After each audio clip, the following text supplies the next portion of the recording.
मुंबई गोवा हायवेवरून प्रवास करणाऱ्यांसाठी अत्यंत महत्त्वाची बातमी आहे। आज आणि उद्या हायवेवरून दुपारी 12 ते 4 या दरम्यान वाहतूक बंद असणार आहे। पुलावर गर्डर बसवण्याचं काम केलं जाणार आहे आणि त्याच्यामुळे वाहतूक बंद असेल। तुम्ही सुद्धा जर मुंबई गोवा महामार्गावरून प्रवास करायचा विचार करत असाल तर आधी बातमी बघा की नेमकी वाहतूक कधी बंद असेल त्याची वेळ लक्षात घ्या। प्रतिनिधी सागर जैन यांच्याकडून अपडेट्स घेऊयात।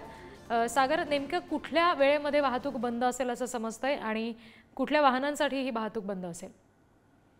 नक्कीच रिद्धी, आज 18 जुलै आणि उद्या 19 जुलै दुपारी 2 ते 4 12 ते 4 या दरम्यान मध्ये हा हायवे 4 तासासाठी बंद राहणार आहे। सातत्याने 2 दिवस म्हणजे आज गेली 4 ते 5 दिवस अशाच पद्धतीने हा वाहतूक बंद करण्यात आला होता। परंतु आज पुन्हा एकदा आज 18 जुलै रोजी 12 ते 4 या दरम्यान मध्ये हा महिषधारा पूल कोलाड येथील हा वाहतुकीस बंद करण्यात आहे। याकरिता येथील जे वाहनधारक आहेत त्यांना पर्याय मार्ग म्हणून 2 दिलेले आहेत। एक तर माणगावच्या दिशेने येणार असाल तर रोहा भिक्खुंडी मार्गे मुंबई जाता येईल।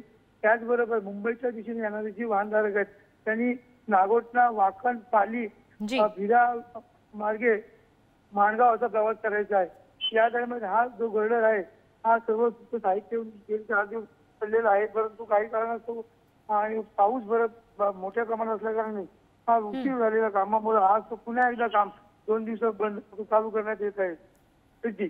जी सागर, धन्यवाद दिलेल्या या सगळ्या तपशिलांसाठी।